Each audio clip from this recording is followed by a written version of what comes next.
Different path ఎంచుకునే పిల్లలకి parents ఎప్పుడూ సేఫెస్ట్ అని ఒక టిపికల్ రూట్లో తోసేస్తుంటారు కదా, ఆ స్ట్రగుల్ కనిపించింది. సో మీ క్యారెక్టర్ ఇచ్చిన ఎక్స్పీరియన్స్ కానీ తర్వాత మీకు వస్తున్న బిఫోర్ ఆఫ్టర్ ఏమైనా చేంజెస్ ఉన్నాయా మీ లైఫ్లో, అలాగే ఉందా? పోనీ అదన్నే చెప్పండి. చేంజెస్ అయితే ఏం లేవు సార్, అలానే ఉంది.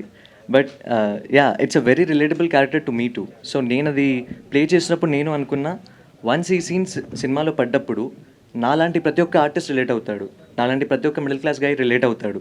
సో ఇది నేను ఖచ్చితంగా విత్ కన్విక్షన్ 100% ఎఫర్ట్స్ పెట్టి చేయాలి అనుకుని చేసిన ఐ డిడ్ ఇట్ అనమాట. So I hope people like it and they connecting. We like it. Thank you sir. So దీనికి నేను యాడ్ చేద్దాం అనుకుంటున్నాను. Like I come from a very middle class family.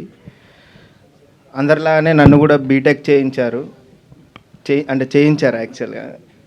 Then నాకు చిన్నప్పటి నుంచి ఫోటోగ్రఫీ అంటే interest, almost 7th 8th class నుంచి. But success అయ్యే వరకు స్ట్రగుల్ ఉంటుందండి. అంటే ప్రతిరోజు మనల్ని కొలుస్తారు, వేరే వాళ్ళతో కంపేర్ చేస్తారు. అరే వాడు యూఎస్ వెళ్ళాడరా, సంపాదిస్తున్నాడరా అని చెప్తాడు. సో ఇట్లా అంటే లైక్